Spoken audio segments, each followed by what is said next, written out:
Everyone, welcome back to my channel baby blossom. आज हम बात करने वाले हैं फीडिंग बॉटल्स के बारे में, या फिर जो बेबी बॉटल्स कह सकते हैं हम उनके बारे में। हर मदर अपने बच्चे के साथ थोड़ा जल्दी या फिर थोड़ा बाद में फीडिंग बॉटल्स को ज़रूर इंट्रोड्यूस करती है, लेकिन इन बॉटल्स को यूज़ करते टाइम आपको कुछ बातों का ध्यान रखना बहुत ज़रूरी है, जिसमें से जो पहला आता है वो है कि आप बच्चे के साथ बॉटल्स कब से इंट्रोड्यूस करना चाहते हैं। ये कम्प्लीटली आपके ऊपर डिपेंड करता है और आपकी रिक्वायरमेंट के ऊपर डिपेंड करता है। हो सकता है कई मदर्स को ज़रूरत पड़ती है डे 1 से बच्चों के साथ फीडिंग बॉटल्स को इंट्रोड्यूस करने की, क्योंकि अनफॉर्चुनेटली उनको जो ब्रेस्ट मिल्क है वो नहीं आ रहा होता है और उनको बच्चों के लिए फॉर्मूला मिल्क पे डे 1 से ही स्विच करना पड़ता है।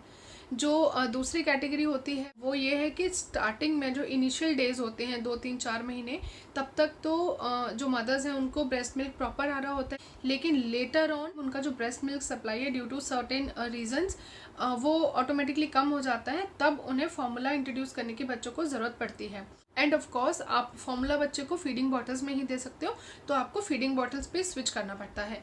एंड बहुत सारी जो मदर्स होती है उनको ब्रेस्ट मिल्क सप्लाई तो प्रॉपर हो रहा होता है, लेकिन वो एक अल्टरनेट बच्चों को देना चाहती हैं, स्पेशली जो वर्किंग मदर्स होती हैं, क्योंकि उनके लिए हमेशा बच्चे के साथ अवेलेबल होना पॉसिबल नहीं होता है। उस केस में वो बच्चों को बॉटल्स की आदत भी डालना चाहती हैं, इसीलिए वो अपनी मर्जी से बच्चों को बॉटल्स इंट्रोड्यूस कर देती हैं। Next is how to choose a feeding bottle. जितना ये सुनने में आसान है उतना ही मुश्किल है, क्योंकि काफ़ी सारे पैरामीटर्स होते हैं जो आपको चेक करने पड़ते हैं एक बॉटल खरीदने से पहले। जब भी आप बॉटल खरीदें आप हमेशा कोशिश करें कि वो BPA फ्री है। Bisphenol A is a toxic substance which is found in plastic, जो बच्चों के लिए अच्छा नहीं होता है। बच्चे बॉटल्स को काफ़ी ज़्यादा डायरेक्टली अपने मुँह के कॉन्टैक्ट में ला रहे होते हैं, इसीलिए हमेशा कोशिश करें कि आप जो भी बॉटल्स खरीद रहे हैं वो BPA फ्री हैं। या आप बॉटल्स हमेशा कॉलिक फ्री बॉटल्स खरीदें, या फिर जो वेंटेड बॉटल्स आती हैं ये इस तरीके से डिज़ाइन की गई हैं कि जो बच्चे एक्स्ट्रा एयर स्वॉलो करते हैं दूध पीते वक्त अपने अंदर, उस एयर को ये कम कर देते हैं। इन बोतलों के थ्रू अगर बच्चा दूध पीता है तो जो एक्स्ट्रा हवा वो अपने अंदर ले रहा है उसमें काफ़ी ज़्यादा रिडक्शन होता है और बच्चों को पेट में गैस से रिलेटेड जो भी इश्यूज होते हैं वो काफ़ी ज़्यादा कम देखे गए हैं। एंड आपको आजकल मार्केट में ग्लास की फीडिंग बॉटल्स भी मिल जाएंगी। दे आर बेस्ट, क्योंकि उसमें कोई भी केमिकल का इशू नहीं होता है, लेकिन वो थोड़ी सी एक्सपेंसिव होती हैं और ऑब्वियसली वो मटेरियल ग्लास होता है तो बहुत ज़्यादा टूटने का भी उसमें डर होता है। लेकिन अगर आप प्लास्टिक बॉटल्स भी यूज़ कर रहे हैं तो उसमें कोई प्रॉब्लम नहीं है, लेकिन आप इन जो दो चीज़ें हैं उनका ध्यान रखें कि वो BPA फ्री डेफिनेटली होनी चाहिए, और दूसरा अगर वो वेंटेड या फिर जो कॉलिक फ्री बॉटल्स आजकल आती हैं वो आप बच्चों के लिए लें तो ज़्यादा बेटर है। अब अगर हम बात करें निपल की, क्योंकि एक बहुत इंपॉर्टेंट एस्पेक्ट है, वो बच्चों के डायरेक्ट मुंह के कांटेक्ट में रहता है, इसलिए आपको बहुत ज़्यादा ध्यान देना पड़ेगा निपल के ऊपर। बहुत सारे साइजेस में आती है निपल्स, शायद ये कई सारे लोग नहीं जानते। ये based on the flow of milk divide करी जाती हैं, क्योंकि जो न्यूबॉर्न बेबीज़ होते हैं वो उनकी जो सकिंग पावर होती है वो काफ़ी ज़्यादा कम होती है, इसलिए उनके लिए जो निपल्स होती है उनमें जो मिल्क का फ्लो होता है वो काफ़ी कम होता है। एंड ग्रेजुअली क्योंकि बच्चे की उम्र बढ़ती है उसके साथ साथ उसकी सकिंग पावर, जो दूध पीने की एक जो उनके अंदर क्षमता होती है वो भी बढ़ती जाती है, तो उनके लिए जो निपल्स होती हैं उनका जो छेद होता है वो थोड़ा बड़ा होता है, जहाँ से दूध का जो फ्लो है वो थोड़ा ज़्यादा हो रहा होता है। आप एक न्यूबॉर्न बेबी को ज़्यादा फ्लो वाली निपल दे देंगे तो वो शायद मैनेज नहीं कर पाएगा।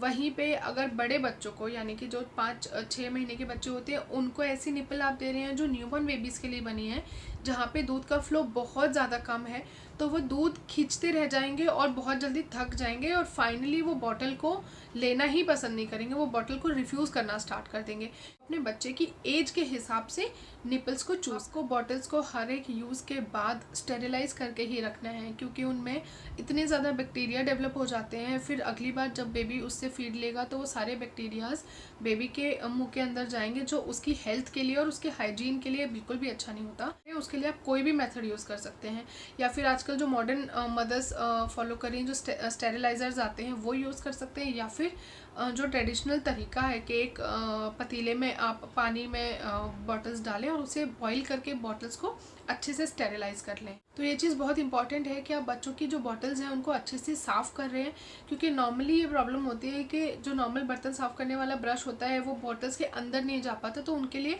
स्पेसिफिक ब्रशेस आते हैं जो अंदर तक बॉटल के चले जाते हैं और अच्छे से बॉटल को साफ़ करते हैं। तो आप ऐसे ब्रशेज़ यूज़ करें अच्छे से बॉटल्स को क्लीन करें, उसके बाद स्टेरिलाइज करके बच्चों की बॉटल को कवर करके रखें। कभी भी लेफ्ट ओवर मिल्क बॉटल में छोड़ के ऐसे ही मत रखें और अगली बार आपने वही बॉटल उठा के बच्चे को दे दी।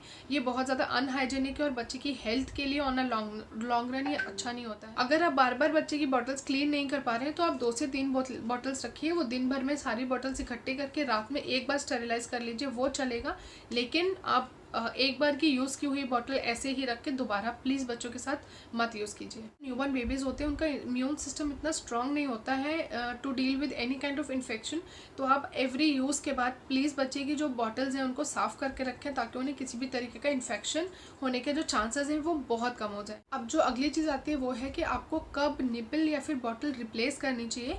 अगर हम बात करें निपल की तो वो आपको एवरी 3 मंथ में, हर 3 महीने के बाद आपको बच्चे की बॉटल की निपल चेंज कर देनी चाहिए। क्योंकि आप कितना भी स्टेरिलाइजेशन करें बॉटल्स का या फिर निपल्स का, उनकी क्वालिटी कहीं ना कहीं टाइम के साथ या फिर यूजेज के साथ कॉम्प्रोमाइज़ होने लगती है। तो आप बच्चे की जो निपल है, क्योंकि वो बच्चे के मुंह के डायरेक्ट कॉन्टैक्ट में रहती है, एवरी 3 मंथ्स में रिप्लेस करें। या फिर अगर 3 महीने से पहले आप निपल्स में देख रहे हैं कि किसी भी तरीके का क्रैक आ गया है या निपल फटने लगी है या कहीं से भी इस तरीके के इश्यूज़ हैं, आप कभी भी बच्चे के साथ टूटी हुई या फटी हुई निपल को मत यूज़ करें। निपल है बच्चे की, वो थोड़ी सी चिपचिपी हो रही है आपके हाथ में, वो एक स्टिकीनेस फील हो रही है निपल को छूते वक्त, तो अगर ऐसा कुछ है तब भी इमीडिएटली आप बच्चे की निपल को रिप्लेस करें। अगर हम बात करें कि आपको बच्चे की फीडिंग बॉटल कब रिप्लेस करनी चाहिए या फिर कब चेंज करनी चाहिए, तो अगर आप एक बहुत अच्छी कंपनी की या फिर एक बहुत अच्छी क्वालिटी की फीडिंग बॉटल यूज़ कर रहे हो तो आप कोशिश करें कि उसे आप 8 महीने से 12 महीने तक के बीच में या फिर विद इन अ ईयर, 1 साल के अंदर अंदर आप उस बॉटल को चेंज कर रहे हैं। लेकिन अगर आप कोई भी लोकल बॉटल या फिर बहुत अच्छी क्वालिटी की बॉटल यूज़ नहीं कर रहे हैं बच्चे के साथ, तो आप उसे हर 6 महीने में डेफिनेटली चेंज करें। देखा गया है कि जब भी पेरेंट्स बच्चों को बॉटल से फीड देते हैं वो छोटी छोटी प्रॉब्लम्स को फेस करते हैं, जैसे बच्चे का बार बार बॉटल को रिफ्यूज़ करना, बच्चे का बार बार रोना। अगर बच्चा बॉटल्स को रिफ्यूज़ कर रहा है तो जो रात को सोने से पहली वाली जो उसकी आखिरी फीड होती है वो आप उसे बॉटल के थ्रू दें, क्योंकि बच्चा पूरे दिन का थका हुआ होता है, बच्चा नींद में भी होता है, तो इस केस में वो थोड़ा जल्दी बॉटल को एक्सेप्ट करना सीख जाएगा। आप 1-2 बार ट्राई करें, ग्रेजुअली बच्चे को जब हैबिट हो जाएगी उसकी तो बच्चा अपने आप दिन में भी बॉटल से दूध पीना स्टार्ट कर देगा। ऐसी बॉटल्स का आप यूज़ करें ताकि बच्चों के अंदर जो हवा एक्स्ट्रा जा रही है वो काफ़ी हद तक कम हो जाए। आप बच्चे को दूध पिला रहे हैं, चाहे आप बॉटल से उसे दूध पिला रहे हैं या फिर आप उसे ब्रेस्ट मिल्क दे रहे हैं, हमेशा बच्चे का एंगल आप कोशिश करें 45 डिग्रीज में हो, बच्चा पूरी तरीके से लेटा ना हो। आप अवॉइड करें अगर बच्चा लेटा हुआ है कम्प्लीटली और आप उसे दूध पिला रहे हैं। इस केस में बच्चे को दूध सक करने में थोड़ी सी दिक्कत हो रही है और जो ये गैस्ट्रिक प्रॉब्लम है ये प्रॉब्लम उन्हें थोड़ी सी ज़्यादा होने के चांसेस हैं। आफ्टर एवरी फीड आपको बच्चे को बर्पिंग का प्रोसेस करवाना है, क्योंकि ये डकार जो आप बच्चे को दिलवाते हो उसके थ्रू जो एक्स्ट्रा एयर बच्चे के अंदर गई हुई होती है वो बाहर आ जाती है और उनको पेट में जितने भी प्रॉब्लम्स हो रहे होते हैं उससे उनको काफ़ी हद तक रिलीफ मिलता है। जो अगली चीज़ आप कर सकते हो वो ये है कि आपने बच्चे को बॉटल पकड़ा दी, बच्चे ने अगर दूध अपना ख़त्म कर दिया है उसके बाद बच्चा खाली बॉटल को सक ना करता रहे, आप दूध खत्म होते ही उसके मुंह से बॉटल को हटा दीजिए। दूध तो क्योंकि खत्म हो चुका है बॉटल में, तो बच्चा सिर्फ खाली हवा अपने अंदर ले रहा होता है जो उसके लिए और उसके पेट के लिए ऑब्वियसली अच्छी नहीं है। वो अंदर जाके बच्चे को पेट में गैस ट्रबल डेफिनेटली देगी ही देगी। ये मिसकंसेप्शन हमेशा से बना हुआ है कि अगर आपका बच्चा बॉटल से दूध पी रहा है तो या तो वो फॉर्मूला मिल्क पी रहा होगा या अगर वो 1 साल से बड़ा है तो वो काउ मिल्क पी रहा होगा। लेकिन ब्रेस्ट मिल्क भी बॉटल्स के थ्रू दिया जा सकता है। स्पेशली जो वॉकिंग मॉम्स होती हैं वो इस चीज़ को काफ़ी ज़्यादा फॉलो करती हैं कि जो ब्रेस्ट मिल्क है वो उसको एक्सप्रेस करके पंप्स के थ्रू स्टोर कर देती हैं और जब वो अवेलेबल नहीं है बच्चे के साथ तो वही ब्रेस्ट मिल्क बच्चे को बॉटल्स के थ्रू दिया जा सकता है। इनिशियली अगर आपको ब्रेस्ट मिल्क सप्लाई की कोई प्रॉब्लम नहीं हो रही है और इन केस आप बच्चे को बॉटल्स की भी आदत डालना चाहते हो तो उस केस में आप अपना जो ब्रेस्ट मिल्क है उसको पंप यूज़ करके एक्सप्रेस करके रख सकते हो एंड बॉटल्स में आप डाल के जब भी ज़रूरत पड़े आप बच्चे को डेफिनेटली दे सकते हो। अब बॉटल्स में दूध देते वक्त अगली चीज़ जो आपको दिमाग में रखनी है वो ये है कि आप किस टेम्परेचर पे बच्चे को दूध दे रहे हो। उन्हें आदत होती है हमेशा से ब्रेस्ट मिल्क पीने की जो ना ज़्यादा ठंडा होता है ना ज़्यादा गर्म होता है, उसका जो टेम्परेचर होता है वो which is equal to room temperature. तो जब भी आप बॉटल्स में बच्चे को फीड दे रहे हैं तो आप हमेशा रूम टेम्परेचर पे दूध को रखें। उसका जो एक टेस्टिंग करने का तरीका है कि आप बॉटल्स में जब भी बच्चों को दूध दें उससे पहले आप अपने हाथ पे थोड़ा सा दूध गिरा के देखें, अगर वो मैनेजेबल है तब आप बच्चे को डेफिनेटली वो दूध दे सकते हो। तो ये सारी चीज़ें अगर आप ट्राई करेंगे तो डेफिनेटली आपका जो ये एक्सपीरियंस है बॉटल से बच्चों को दूध देने का वो बहुत अच्छा रहेगा। मेरे चैनल को लाइक शेयर एंड सब्सक्राइब ज़रूर करें, और किसी भी तरीके की बेटर इन्फॉर्मेशन आपके पास है तो नीचे कमेंट बॉक्स में कमेंट करके ज़रूर बताएं। And thank you so much for watching.